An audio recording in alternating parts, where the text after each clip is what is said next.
Upon hearing the word, wedding, Jenny's expression immediately changed. Memories of Raka and their ill-fated marriage flashed through her mind. Julian, noticing the shift in her demeanor, spoke calmly, "There's no need to rush. We'll take things slowly. I'll let you know when everything is ready. I want to give you a grand wedding, one that all of Surabaya will talk about. But it takes time, and I'm willing to wait." Melissa, understanding her son's intentions, nodded and added, "Julian is right. Let's leave this decision to them. When they're ready, we can plan the wedding. Since they're already married, there's no urgency." Jenny gave her mother-in-law a faint smile. Mr. Romy sighed and said, "Yes, I have some matters to resolve myself. Once everything is settled, we can think about the wedding plans." Julian straightened up and said, "Actually, there's something else I'd like to discuss with you. BAGOTAMA Corporation is interested in collaborating with Hanjaya. We can talk about it later in your study." Mr. Romy was taken aback. "I'm not sure that's a good idea. Now that my daughter is married into the Bhaskara family, I don't want to take advantage of the situation. I'm just happy she's married. I must decline the offer." Melissa shook her head. "Romy, we're family now. There's no need to feel ashamed." Andrian, who had remained silent until now, finally spoke up. "This isn't about a personal favor. This is a business deal. A collaboration like this will help grow both of our companies. There's nothing to be uncomfortable about." Julian nodded in agreement, adding, "Father is right. You shouldn't reject this opportunity." Romy was about to respond when Jenny quickly interrupted, "Yes, Dad. Julian is right. This deal is important for saving our business. I know what Raka did. This is how we can prevent bankruptcy." Her father sighed, finally nodding in agreement. Hearing Raka's name made Julian's anger stir. He was determined not to let Raka get away with what he had done. The collaboration between the BAGOTAMA and Hanjaya families was just the beginning of Julian's plan to exact revenge on Raka. After they finished their snacks, Mr. Romy, Andrian, Grandpa Herman, and Julian headed to the study to discuss business, while Melissa, Grandma Sarah, and Jenny joined Aunt Linda in the kitchen to prepare lunch. They were making dumplings. Admiring Melissa's skill at folding the dumplings perfectly, Jenny commented, "Wow, Mom, these dumplings are beautiful." Melissa smiled warmly and said, "My mother taught me this. Come, I'll teach you too." Jenny's face lit up when Melissa offered to teach her how to make dumplings. She nodded enthusiastically, excited to learn. As Melissa showed Jenny how to wrap the dumplings, a man suddenly burst into the kitchen and exclaimed, "Wow, dumplings. I'll take one." Melissa playfully slapped Daniel's hand away and said, "The dumplings aren't ready yet, and you're late. Everyone's here except you." Daniel grinned mischievously and replied, "I had urgent business at the company, so I had to be quick." "Oh, is my sister-in-law making dumplings too?" Jenny nodded, watching the handsome man who looked strikingly similar to Julian. Melissa pushed Daniel away and said, "Go discuss business with your brother and the others. Stop bothering us." Daniel pouted, "I've got no business there. I wouldn't understand a word of what they're discussing anyway." Curious, Jenny asked, "Why don't you work at the same company as your brother?" Shaking his head, Daniel explained, "Sister-in-law, we run different companies. Julian handles BAGOTAMA, while I manage Global Entertainment, which is also under BAGOTAMA. My brother is technically the chairman of Global Entertainment, but he's not interested in entertainment, so I run the whole thing."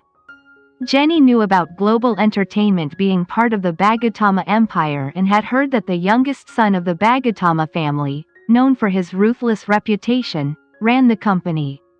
Seeing Daniel's playful and easygoing demeanor as he stole dumplings, she found it hard to believe he was the feared figure in the entertainment industry.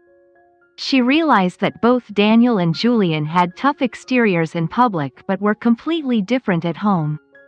Noticing Jenny's puzzled expression, Daniel snapped his fingers in front of her and teased, "What are you thinking about, sister-in-law? Are you daydreaming about my brother?" Jenny lowered her head, saying nothing. Melissa tugged on Daniel's ear, scolding, "Naughty boy, don't tease your sister-in-law like that. Now, go upstairs and call everyone down for lunch." Daniel winced and groaned, "Ouch, Mom." "Fine, I'll call them."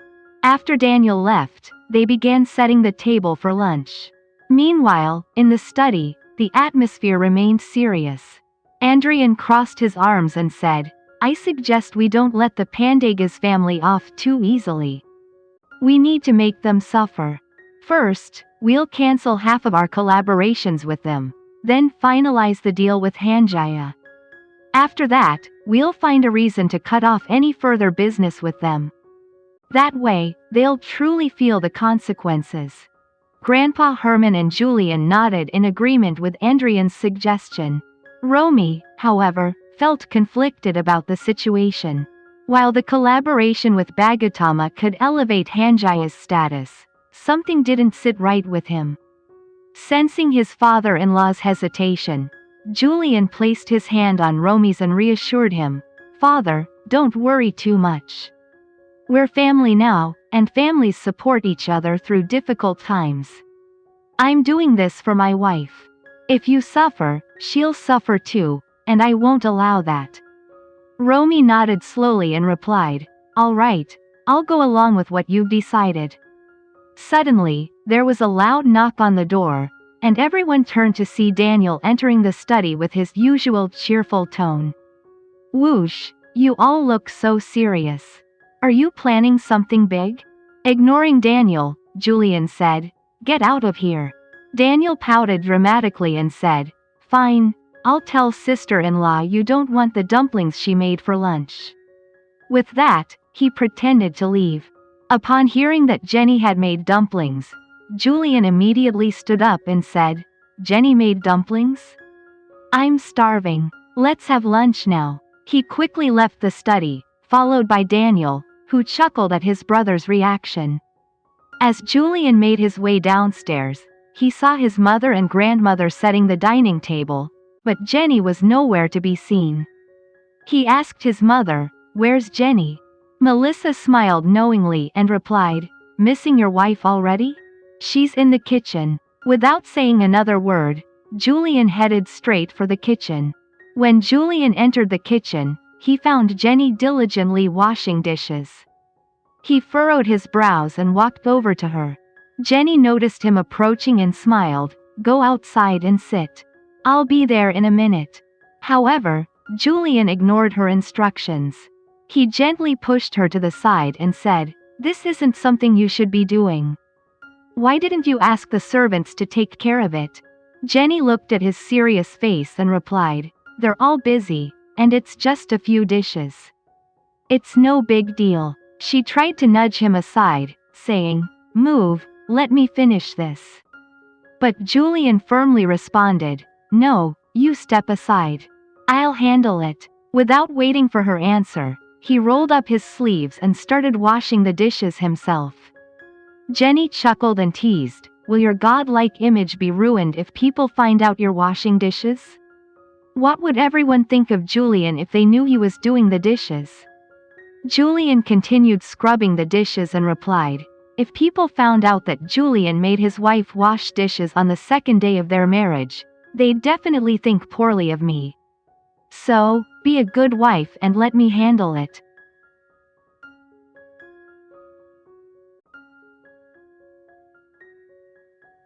Thank you all. Have a nice day. Don't forget to like, comment, share and subscribe, so that the admin is more enthusiastic to provide entertainment for all of you. See you in the next video.